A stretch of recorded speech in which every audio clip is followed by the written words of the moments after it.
네, 안녕하세요. 단대부고 내신반하고 예비고1 정규반 국어 수업하고 있는 국어 백승훈입니다. 오늘 여기 계신 학부모님들의 자녀분들이 전부 다 100% 단대부고에 진학한다고 단언할 순 없지만 오늘의 주제 특성상 두 수업에 대해서 전부 다 말씀을 드려야 될 것 같아요. 단대부고 수업부터 말씀을 좀 드려야 되겠네요. 제가 최근에 슬로건을 틀리는 것이 당연하지 않도록이라고 수정을 했는데 그 이유는 뒤에 가서 다시 한번 말씀을 드리겠습니다. 제 소개부터 하자면요. 저는 저기 휘문고등학교를 졸업을 했고 19학년도 수능 상당히 불수능이었어요. 갑자기 국어 1컷이 83점까지 치고 박는 엄청 어려운 시험이었는데 제가 전 과목에서 단 5개 정도 틀려서 서울대학교 국어교육과에 입학을 했고 졸업을 했습니다. 당시에는 좀 더 상위의 과를 가라는 부모님들의 어떤 언쟁이 있었어요. 뭐 경영이나 경제를 찔러봐라 정도인데 당시에는 국어교사를 너무너무 하고 싶은 마음이 있어서 제가 싸워서 이겨가지고 국어교육과에 입학을 했고 지금도 후회하지는 않습니다. 그리고 사실 졸업을 하자마자 지금 S&T랑 전속 계약을 한 상태고요. 졸업식 이전에 미팅 즉 계약을 바로 해가지고 아직 이 학원 저 학원 출강은 안 하는 편이고 S&T에서만 수업을 하고 있습니다. 이 정도로 하겠습니다. 먼저 단대부고 1 시험 경향인데요. 이 최근 중간고사나 뭐 1학기 최근 동향 기준입니다. 난이도 자체는 평이하다라고 할 수 있을 것 같아요. 시험지 인쇄된 시험지 기준 그리고 저는 PPT랑 이제 자료의 유사성이 높기 때문에 웬만하면 발표는 앞에 보고 들으셔도 무관합니다. 보통 시험지 인쇄된 시험지 기준 선지가 이제 3줄이 넘어가면 길다 이런 생각이 드는데 그런 선지도 많지 않고요. 또 문항수도 한 26문항인데 시간이 또 45분 뭐 이렇게 주니까 그렇게 어려운 시험이라고 할 수는 없습니다.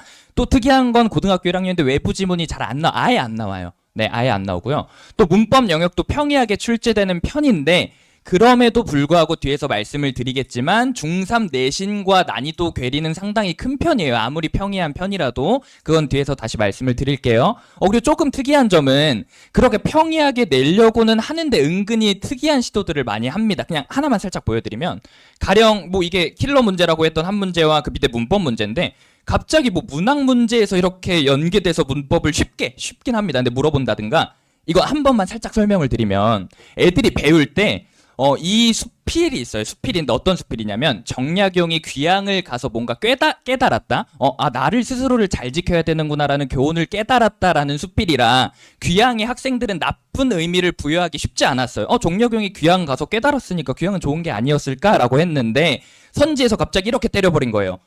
그 정약용이 간 귀향은 유배는 화자가 소중한 존재와 공간적으로 단절된 거구나. 되게 부정적으로 출제했는데 사실 틀린 말은 아닌 느낌? 뭔가 선지 자체가 어렵거나 지문이 어렵거나 굉장히 어려운 사고를 요구하거나 선지가 긴 건 아닌데 이런 생각을 물어본다고 같은 문제가 한 문제씩 나와서 100점을 맞기는 은근히 까다로운 시험임에도 그래도 평이한 난이도기 때문에 1컷은 보통 95에서 96 정도로 형성되고요. 100점도 10명에서 20명이 막 넘게 나와요. 이번에 제 반에도 100점이 있답니다. 네, 넘어가 볼게요. 그래서요. 일단 제 중간고사 성과를 말씀을 잘 드려야 되는 게 저는 단대부고 내신을 이번 중간고사에서 시작을 해서 이번 중간고사는 13명이라는 소수 학생들을 데리고 이렇게 끌고 왔는데 다행히도 좋은 성과가 있어서 지금 기말은 20명을 벌써 넘겼대요. 30명이 되면 마감을 할 생각입니다. 우선 100점이 나왔어요. 91점이었던 애가 이번 시험에서 100점으로 올랐고요. 뚜렷한 성적 상승은 자료에도 있지만 한번 더 보여드릴 겁니다. 그리고 굉장한 이건 실장님들이 엄청 많이 놀란 건데 제가 직보를 국어가 강사 입장에서는 조금 힘든 게 국어가 월요일이었어요. 그래서 직보를 토, 일을 해야 되는 상황인데 제가 그냥 금요일까지 아싸리 해버리자. 금요일날 시험 보고 와라 해서 직보만 몇 시간을 했냐면 금요일날 3시부터 10시, 토요일날 4시부터 10시, 마지막 일요일날 전날인 아침 10시부터 밤 10시 이런 식으로 불러서 총 25시간을 했는데 애들 13명이 다 왔어요. 물론 전략적으로 제가 그 25시간을 이렇게 무릎뜨고 다 끌고 가면 애들이 힘들어하니까 중간중간 살짝 풀어줄 때도 있고 문제 풀 때 얘기도 하게 하고 3일 내내 저녁을 사기도 하고 학원에서 하루 정도는 사줬지만 그런 식으로 전략적으로 25시간을 굴리는 관계로 실제로 성적이 잘 올랐고 지금 어쨌든 수강생이 뭐 100% 늘었다고 해도 될 것 같아요. 25명이 넘는다고 치면. 네, 그래서 성적 상승 사례는 자료에도 있습니다. 근데 엄청 많이 오른 애들이 있어요. 100점 나온 애도 그렇고 이 친구는 39점에서 80점이 됐는데 이것만 보면 무슨 초능력 같지만 스스로 이름을 말하면 안 되니까 스스로 자기가 이때는 공부를 별로 안 했다. 학원도 안 다녔던 애인데 이번에 공부를 했더니 잘 나오더라 하면 저는 교사를 꿈꿨던 사람으로서 노력하는 만큼 뭐가 오른다는 그 사실 자체가 그냥 노력의 값어치를 보여주는 것 같아서 굉장히 뿌듯하긴 했어요. 또 뭐 43점, 62점이던 애도 이렇게 올랐고 마지막에도 정말 애착이 있는 애고 학부모님과 되게 소통을 긴밀히 하고 있는데 운동하다가 이번에 처음 공부를 시작한 애인데 또 이렇게 많이 올랐어요. 어쨌든 그래서 성적 상승이 누가 봐도 이렇게 보이니 지금 어쨌든 수강생이 많이 늘어나고 있는 상황입니다. 이렇게 내신반 설명을 마치고 정규반 설명을 드려볼게요. 제가 다시 한번 말씀드릴게요. 단대부고는 평이한 편이지만 그래도 제 체감상 제가 중학교 내신을 하고 있진 않지만 상담 때문에 시험지를 보면 고1 내신과 중3 내신의 난이도 차이가 그래도 3, 4배는 되는 것 같아요. 어느 정도냐면 한번 봐주실래요? 보기 문제가 이건 단대부고는 아닙니다. 단대부고는 보기가 평이하게 나오는 편이지만 여기 계신 모든 분들이 또 단대부고 자녀가 진학하는 건 아니니까 보기가 이렇게 나와요. 보기라는 건 지문을 읽고 시험장에서 이걸 처음 봐서 적용해서 풀어야 되는 난이도가 이 수준이면 제가 생각할 때 중상위권? 중3 자녀분의 중상위권 미만이면 이거 읽는 것 자체도 빡세요. 근데 이걸 적용을 해서 선지를 판단하는 건 정말 어려운 일이거든요. 그래서 지금 좀 실력을 늘려놔야 됩니다. 좀 나사를 조여야 될 때예요. 고1 입학 전에. 또 두 번째로 외부 지문이 단대부고는 없지만 그래도 등장을 합니다. 작년까지는 또 등장을 했었는데 올해부터는 또 안 나오더라고요. 또 외부 지문이 나온다는 건 시험장에서 처음 보는 지문을 또 읽고 풀어야 되기 때문에 실력 상승이 필요하고요. 또 중3 때 만약에 중간고사라고 쳐볼게요. 문학 작품 수가 몇 개가 시험 범위로 들어갈까요? 하면 보통 2-3개고요. 많아봤자 5개인데 단대부고 이번 중간고사 2학기 중간고사 문학 작품이 몇 개였을까요? 하면 거의 15개 가까이 됩니다. 부교재까지 막 끌어다 쓰면. 그럼 당연히 암기하기도 어렵지만 그걸 묶어내는 방식 아까 보셨죠? 그거에 따라 암기만으로 해결이 또 안 되기도 해요. 그래서 지금 제가 자꾸 말씀드리는 건 지금 정규반을 꼭 해서 이건 꼭 제 수업을 말씀드리는 게 아닙니다. 국어 나사를 조여야 할 때다 이런 말씀을 드리는 거고 마지막으로 고1 때 1학기 2학기 하면 현대문법 중세문법을 거의 전부 다 시험 범위로 만나게 되는데 그때 문법을 한 바퀴 돌리고 온 애랑 안 온 애는 천지 차이가 나요. 막상 시험 들어가면 한국사도 해야 되고 사회도 해야 되고 과학도 해야 되는 상황에 문법을 2회독하기가 쉽지 않거든요. 한 바퀴 하고 빨리 문제 풀어야지. 그래서 지금 항상 저는 강조하는 게 겨울방학 때 한번 문법은 꼭 한 바퀴를 돌려라 라고 지시를 하고 있고 제 수업에서도 겨울방학 때는 현대문법 중세문법을 다 하려고 합니다. 시간이 허락하는 만큼. 이것도 제가 서울대를 나왔고 국어 강사를 하다 보니까 주변 지인분들이나 얼마나 사촌동생 조카들이 상담을 요하겠어요. 그럼 제가 꼭 하는 말이 첫 시험을 잘 봐라인 게 처음에 100점을 맞은 애는 두 번째 시험에 98점만 맞아도 떨어진 점수가 돼요. 그럼 사람이 상식적으로 위기의식이 있고 좀 더 약간 극복하려고 노력을 하겠죠. 근데 첫 시험부터 막 3등급 70점이 나온 애들은 자꾸 안착하게 됩니다. 또 잔인한 얘기지만 고1 지금 제 반에 또 전교권이 한 명 들어왔는데 보면 누가 봐도 잘해요. 얘가 뒤집힐까 싶은 그런 게 있잖아요. 사실 성적은 쉽게 뒤집히지 않잖아요. 그래서 잔인한 얘기지만 고1 첫 시험에서 일단 기준치를 확 올려놔야 되는 건 맞아요. 만약에 선택적으로 엄청 꽉 조여야 되는 시기가 언제냐라고 물어보면 전 지금부터 고1 입학 전에 되게 조여놓을 것 같아요. 누구든 국어를 듣는 사람이라면 이라고 생각을 합니다. 이것도 한 번만 생각을 해주시고 자녀분들을 다그치라는 말은 나쁜 말이지만 한 번만 들어주시면 전교 1등과 100등의 차이가 뭔지 한 번만 머릿속으로 떠올려 주실래요? 열린 질문이기 때문에 답변이 100개가 있겠지만 봐봐요. 제가 생각한 건 뭐냐면 실제로 관찰한 게 뭐냐면 전교 1등은 하나만 틀리면 시험지를 들고 저한테 와요. 왜? 틀리는 게 싫으니까 잘 냈어도 우기려고 해요. 일단 이거 4번도 정답이 될 것 같다고 제 눈앞에 이렇게 무섭게 들이미는데 당연한 얘기지만 전교 70등, 100등 애들은 6개를 틀렸든 7개를 틀렸든 물어보지도 않아요. 제가 질문을 강요하는 편인데도 잘 안 물어봅니다. 이게 엄청난 차이 아닌가 싶어요. 저는 그래서 자녀분들이 현재 1등이든 100등이든 300등이든 하나를 틀릴 때마다 조금 쪼아야 된다고 생각을 하는 편이고 제 표정 보면 알겠지만 하나 틀릴 때마다 굉장히 쫍니다. 무섭게 하는 건 아닌데 틀리는 걸 되게 의아해하는 편이에요. 꼭 물어보는 편이고 그건 조금만 생각을 해주시길 바랍니다. 네, 그래서 이건 뭐냐면 제가 수업력이 뭐냐면 똑같이 자료를 준비하고 똑같은 교재를 써도 전달력이 떨어지면 효율이 떨어진다라는 생각으로 몇 가지 사실들을 가져온 거예요. 제가 갑자기 시범 강의를 할 수도 없으니까. 근데 중요한 사실이 하나 더 껴있는데요. 사실 뭐 이런 식으로 되게 엘리트한 수업들을 많이 했고요. 또 제가 아까 교사를 꿈꿨다고 했는데 강사로 넘어오게 된 이유가 대학생 때 안전하게 70명이라고 썼는데 한 100명 정도인 것 같아요. 과외를 정말 많이 해서 약간 그 어플이 있어요. 과외 어플에 랭커가 돼가지고 이 학원도 연락을 받고 온 거란 말이죠. 이런 사실들이 있는데 고1들이 어떤 생각을 하는지는 잘 몰라서 이번에 단대부고 내신을 최근에 런칭했다고 했잖아요. 그전 1학기 때 뭘 했냐면 중동고만 1학년만 100명 넘게 하신 대강사분이 계세요. 지금 수업도 하고 계시는데 옆에서. 제가 그분의 협업 강사, 애들은 조교로 받겠죠. 를 하면서 일주일에 클리닉만 25시간을 했어요. 그러니까 결국 달에 100시간을 가만히 강의실에 앉아서 애들 질문 받는 거를 거의 한 학기 동안 했으니까 정말 몇백 시간을 몇백 명을 질문을 받아보면서 아, 고1들은 성적대에 따라 이 정도 생각을 하는구나. 아, 이걸 모르면 고1 때 큰일 나겠구나라는 생각들을 많이 느껴서 이번 단대부고 내신에도 런칭에 어떻게 좀 적용을 했고요. 그 다음에 지금 예비고일 정규반도 그래서 약간 수업 내용을 확 바꾼 게 있는 것 같습니다. 네, 그런 식으로 해서 넣어봤습니다.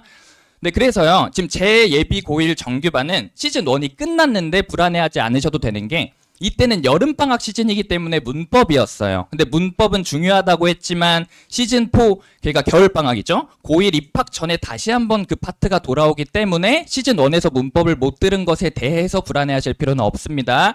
약간 불안해하실 수 있는 건 시즌 2가 진행 중이라는 점이고 3회차 수업을 이미 했어요. 그럼 애들은 고전시가 3회차를 못 들은 애들이 되는 건데 지금 들어오면 다행인 점은 제가 클리닉을 좀 많이 좋아하는 편이라 애들을 좀 파악을 해야 수업 때 시너지도 나잖아요. 그래서 금토 거의 하루 종일 8시간씩 막 클리닉을 하기 때문에 그때 편하게 보내주시면 3회차 수업 못 들은 것에 대해서는 충분히 제가 1대1로 메꿔줄 수 있다는 거. 어쨌든 지금 시즌2에서 들어오시면 모든 영역을 다 볼 수 있습니다.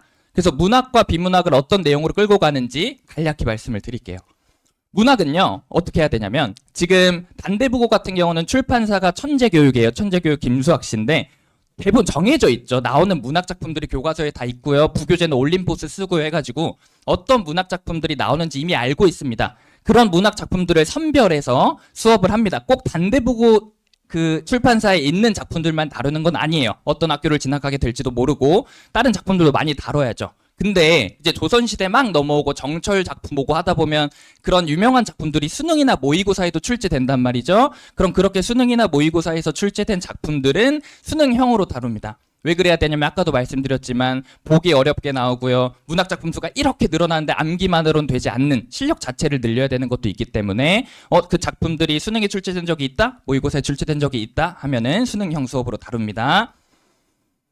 자, 그래서 이건 비문학인데요. 비문학은 그냥 딱 한마디만 드리면 그냥 잘하게 만들어 놓습니다. 제가 아까 시즌 1이 끝났다고 했는데 시즌 제로부터 저를 따라오는 충실한 5명, 6명 정도가 있었어요. 그때는 아예 정규반이라고 하고 해도 뭐하게 좀 팀 수업처럼 계속 끌고 온 애들은 고3 비문학 지문을 지금 쉬워하는 지경에 이르러서 이건 실제로 있었던 일인데 제가 신입생이 갑자기 많이 들어와서 20명쯤이 되면서 얘네들 처음 들어왔는데 내가 고3 거를 들이밀면 날 싫어하지 않을까라는 생각에 고2 걸로 잠깐 낮춰봤더니 저를 꾸준히 따라왔던 어떤 학생이 비문학이 너무 쉬워진 것 같다고 저한테 피드백을 해서 제가 뭐라고 했냐면 얘들아 지금 신입생들이 많이 들어와서 잠깐 고2 걸로 했다가 고3 걸로 다시 올릴 거다. 너 고2 거 할 때 동안 잠깐 휴강해도 된다라고 할 정도로 지금 절 계속 따라왔던 애들은 비문학 수준이 아주 높이 있습니다.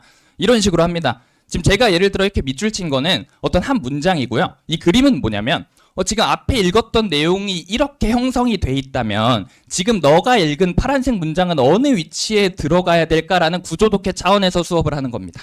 이런 느낌으로 엄청 탑 클래스로 수업을 합니다. 비문학은. 그리고요, 만약에 그렇게 고3 수준으로 하는데 지금 제 애는 고1 것도 어려워할 것 같은데요 라는 사람도 있잖아요. 그런 분들을 위해서 해설지를 상당히 친절하게 쓰는 편이에요. 문장마다 무슨 생각해야 되는지를 다 써서 줍니다. 어느 정도냐면 제가 수업 시간에 다루는 모든 비문학에 대해서 해설지를 줘야 된다라고 하면 교재가 한 1500페이지가 돼야 될 거예요. 그래서 중요한 지문을 선별해서 해설지를 나눠주는 편입니다. 교재가 1500페이지가 될 수는 없으니까. 네, 그리고 숙제해올 때는 제가 숙제를 그렇게 허투루 하는 걸 좋아하지 않아서 꼭 자기가 읽었던 어떤 내용이나 뭐 요약이나 무슨 생각을 해야 되는지 등을 기록해오게 하고요. 단순히 문제만 풀어왔다고 숙제를 잘했다고 저는 칭찬하지 않습니다. 이런 흔적들을 꼭 남겨와야 돼요. 그리고요, 마지막으로 수업 내용에 대해서 암기가 정말 중요해요, 지금. 근데 암기라는 건 어떻게 하는 거냐면 한 번 외웠다가 잠깐 또 까먹겠죠? 그러다가 또 외우면 까먹고 외웠다가 까먹는데 점점 그 까먹는 양이 줄어드는 게 암기예요. 그래서 지금 제가 볼 때 한 바퀴를 딱 돌려야 될 때예요, 암기에 대해서. 근데 암기가 뭐 어떤 게 나올지 알고 암기를 하냐라고 했을 때 공통적으로 통용되는 고전에 관련된 것들이라든가 문법적인 거는 꼭 암기를 시켜야 하고 당연히 불통시, 테스트를 봤는데 불통시 클리닉에 의무적으로 부르는 편인데 웬만해서 저는 그냥 클리닉에 오기를 권고하기 때문에 꼭 이렇게 의무라고 할 필요가 없이 그냥 웬만하면 클리닉은 다 부르는 편입니다만 매주 암기 테스트를 본다는 거 생각을 해주시면 되겠습니다. 그리고 관리는 어떻게 하는 편이냐라고 했을 때 단순히 그냥 애들을 관리한다라는 키워드로 생각하지 말고 목적을 생각해 보였어요. 근데 저는 일단 가장 중요한 게 만약에 이게 다 학생들이라고 쳤을 때 맨 뒤에서 그냥 핸드폰은 안 보겠지만 수업 때 죄송해요 핸드폰보다 놀라셔가지고 그냥 아무 생각 없이 그냥 앉아있다 가는 건 정말 정말 싫어요. 이름을 전꼭 부르는데 그런 거는 저와의 유대감으로 충분히 극복이 되는 것 같습니다. 제 성향이기도 하고요. 아직 제가 어리기 때문일 수도 있습니다.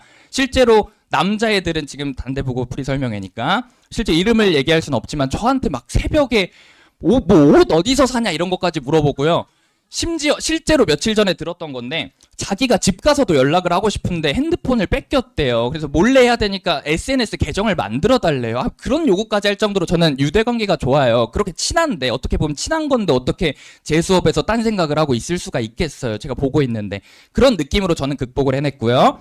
학부모님들과의 소통은 어떻게 하냐라고 했을 때 이런 식으로 합니다. 이게 뭐냐면 그냥 문자가 와요. 어떤 식으로 오냐면 요즘 누구누구 잘 따라가고 있어요라는 안부처럼 오면 그냥 이렇게 보내요. 얘 지금 요즘 어떻고 어떤 성향이 있는데 이런 게 걱정되고라고 정말 실제로 보냈던 문자 메시지입니다.